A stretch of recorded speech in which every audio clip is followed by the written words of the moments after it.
Assalamualaikum warahmatullahi wabarakatuh. Jumpa lagi dengan saya di Pak Syaf Channel. Apa kabar Sobat Pak Syaf semuanya?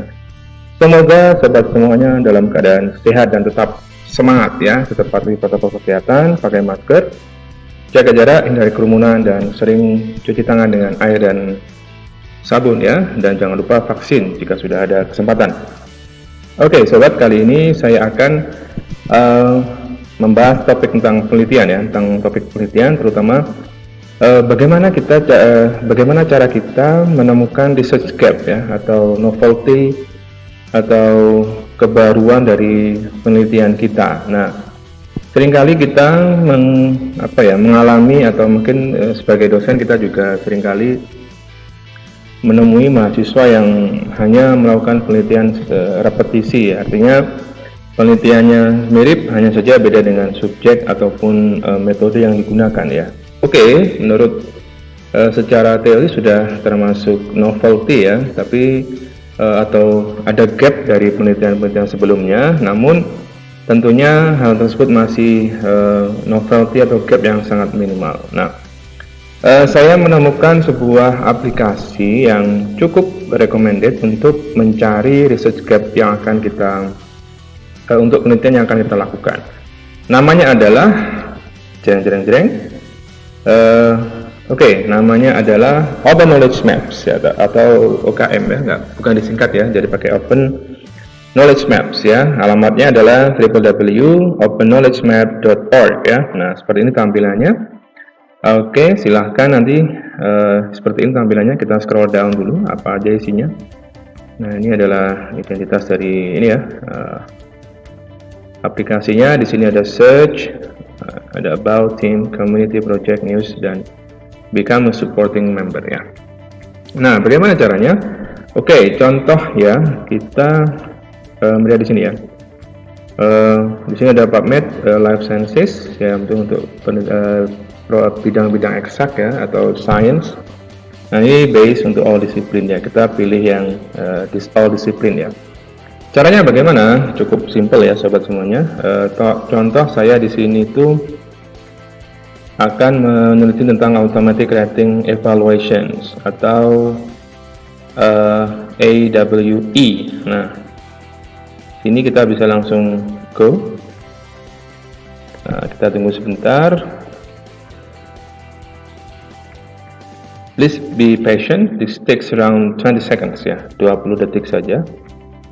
Oke, kita tunggu sebentar sampai dia membuat maps ya, karena memang namanya adalah maps, Open Knowledge Map, a visual interface to the world scientific knowledge ya. Karena dia interface, dia berarti dia menghubungkan berbagai database penelitian di seluruh dunia, sehingga nanti flowchartnya adalah ketika kita memilih sebuah topik, open knowledge ini akan akan membandingkan dengan berbagai database yang sudah ada. Jadi nanti kita akan tahu bahwa topik kita itu sudah diteliti oleh berapa orang, terus kira-kira apa gap yang bisa kita ambil dari penelitian itu. Nah, seperti ini. Belum keluar ya. Nah, seperti ini hasilnya. Nah, di sini sudah ada mind map seperti ini, ada lingkaran-lingkaran seperti ini. Nah, apa artinya? Oke, saya jelaskan. Berarti lingkaran yang paling besar ini artinya bahwa, nah ini sudah ada isinya di sana. Di sana ada banyak sekali, bahkan puluhan penelitian yang meneliti tentang topik ini ya. Oke, computer graphic and computer. Nah, saya ulang lagi. Nah, seperti ini. Ini banyak sekali penelitian terkait dengan topik yang ada di lingkaran paling besar tadi. Nah, seperti ini. Kita kembalikan ya. Oke, sorry. Ya, mohon maaf karena saya juga baru mengulik Open Knowledge Map ini. Biasanya saya hanya baca-baca jurnal saja. Nah, seperti ini. Artinya bahwa lingkaran yang paling besar, topik yang ada di lingkaran paling besar ini adalah topik yang paling banyak diteliti. Nah, di sini sudah ada, kalau bisa kita hitung 1, 2, 3 sampai 20 sekitar lebih itu ya penelitian itu.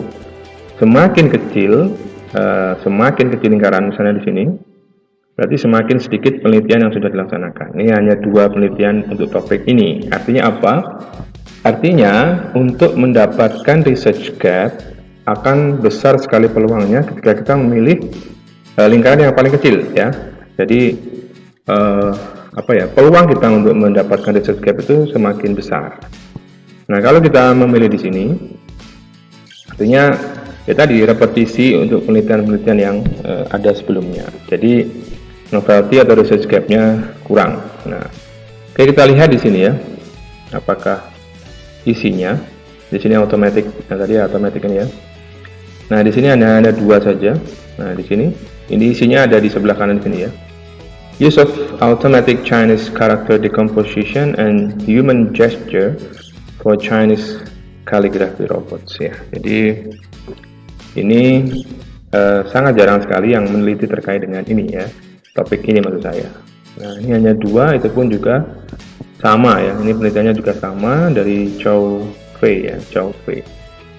Ya, kita kembalikan. Oke. Nah, seperti ini. Nah, ini mungkin ini adalah topiknya. Ini juga begini sobat ya. Ini juga ada dari berbagai bahasa ya. Ini ada bahasa bahasa Portugis ya, atau bahasa Latin ya mungkin. Ini tidak hanya bahasa Inggris tapi juga ada bahasa-bahasa yang lainnya.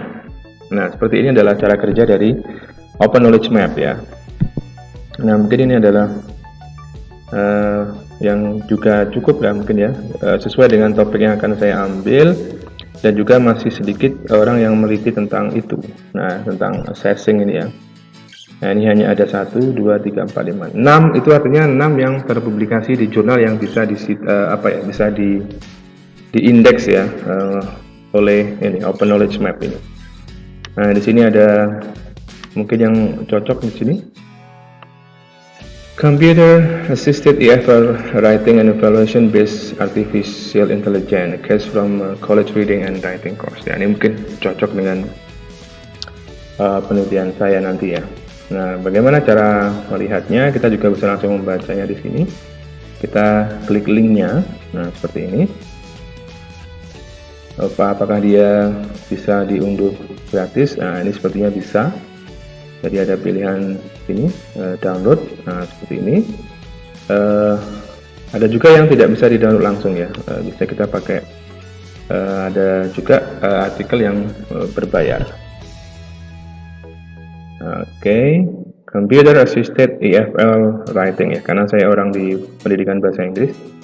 Nah, mungkin ini adalah salah satu contoh yang harus berbayar ya. Ya, ini tidak bisa diambil langsung ya, jadi harus membayar dulu. Oke, ya itu adalah ya, ini kita bisa gunakan untuk melihat nanti posisi kita di mana dalam topik penelitian yang akan kita laksanakan. Oke, itu adalah kira-kira fungsi dari Open Knowledge Map ya. Jadi akan semakin mempermudah kita ya. Jadi kan gini kan, nah seperti ini ketika saya masukkan automated writing evaluation, itu topik yang terkait dengan AWE itu sedemikian banyak ini ya, ada 1, 2, 3, 4, 5, ada lebih dari 10 ya. Nah, nanti kan kita bisa menentukan ya, dari sekian topik ini yang belum diteliti atau masih sedikit diteliti itu apa. Itu kan berarti kan artinya gapnya kan di situ. Artinya kita bisa menentukan kebaruan dari sebuah penelitian dalam topik tertentu, itu bisa kita tentukan dari Open Knowledge Map ini. Jadi kita coba kembali lagi di awal ya. Kita kembali ke sini. Ini kita tutup saja. Nah, coba kita cari yang lebih ini ya. Oh ya, sebelum saya teruskan, di sini ada pilihan Refine Your Search. Ini apa fungsinya? Nah, ini bisa kita lihat all time, last month, last year, custom date ya. Jadi biasanya untuk sebuah penelitian itu kita membutuhkan sebuah referensi yang terbaru ya, misalnya tahun terakhir, kita bisa pilih custom range juga bisa ya. Misalnya dari tahun berapa, kalau sekarang 2021 berarti minimal 5 tahun itu berarti tahun 2016. Itu bisa kita pilih ya. Kemudian di sini ada most relevant, ada pilihan most recent ya, yang paling baru atau yang paling relevan. Di sini ada pilihannya banyak sekali, audio, book part, conference object, course material, dataset, dan seterusnya. Kalau untuk keperluan artikel atau penelitian, saya pilih jurnalnya. Kita coba di sini ya. Kita coba yang last year saja, yang paling baru. Kita ambil di sini, yang paling umum kita ambil coba writing aja. Seperti apa hasilnya? Ya sama, kita nunggu dulu beberapa menit. Janjinya sih 20 detik, tapi karena mungkin ada sedikit bukan masalah gangguan ya, mungkin memang harus kita tunggu beberapa saat untuk melihat maps yang disediakan oleh Open Knowledge Map ini terkait dengan topik yang saya pilih tadi, yaitu writing. Oke, kita tunggu sebentar. Ya, jadi bagi teman-teman yang sedang aktif dalam penelitian, sekarang kan banyak sekali aplikasi-aplikasi yang bisa kita manfaatkan ya, karena apa? Teknologi itu dibuat untuk mempermudah kehidupan kan. Jadi ya kita harus bersahabat dengan teknologi, tidak anti dan juga tidak 100% tergantung dengan teknologi ya. Tetap sebagai manusia yang dibekali dengan akal yang sempurna, kita selalu menjadi aktor utama ya dalam sebuah kegiatan apapun ya, bukan teknologinya. Oke. Ketika saya ketik writing, nah ini cukup banyak sekali topik yang sudah ada disediakan di sini. Yang besar sekali itu ada 3: ethnographic writing, writer identity, creative writing, ya, sensitivity, ada anxiety, ada metacognitive writing strategies, student writing. Yang paling kecil, atau mungkin ini yang agak kecil ya, ini kita lihat di sini adalah metacognitive critical writing. Nah, di sini ada artinya apa untuk topik writing yang perlu kita teliti lebih lanjut adalah terkait dengan logical thinking ya, logical thinking atau critical thinking ya, terutama terkait dengan 21st century skill ya. Ternyata benar bahwa keterampilan abad 21 terkait dengan critical thinking maupun problem solving dan seterusnya itu masih belum banyak diteliti oleh para akademisi maupun peneliti. Terlihat di sini hanya ada 3 artikel terkait dengan logical thinking maupun critical thinking ya, terutama terkait dengan keterampilan menulis. Artinya apa?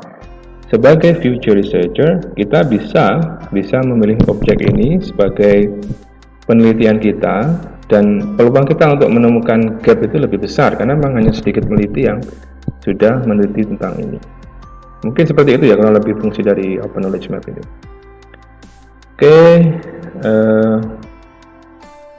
nah kalau kita pilih yang besar, lingkaran besar ini, oke. Nah, coba kita lihat yang paling besar ya.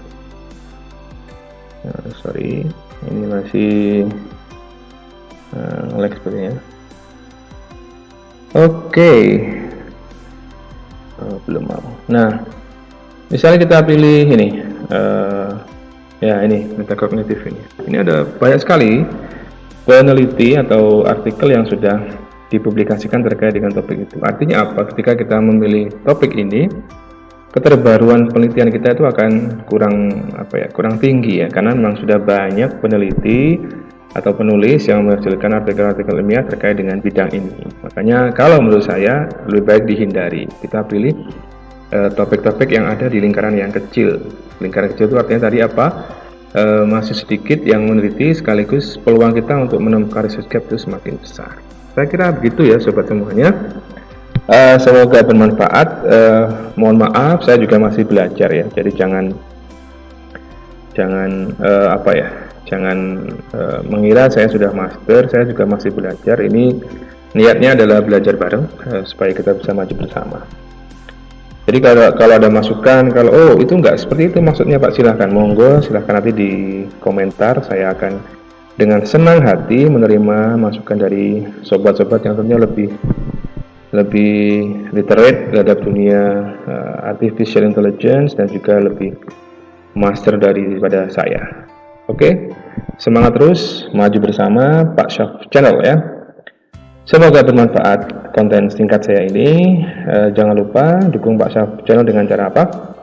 Like, comment, share, dan subscribe sebanyak-banyaknya. Karena subscribe itu gratis ya, jadi jangan pelit-pelit. So, thank you very much. Stay safe, stay healthy.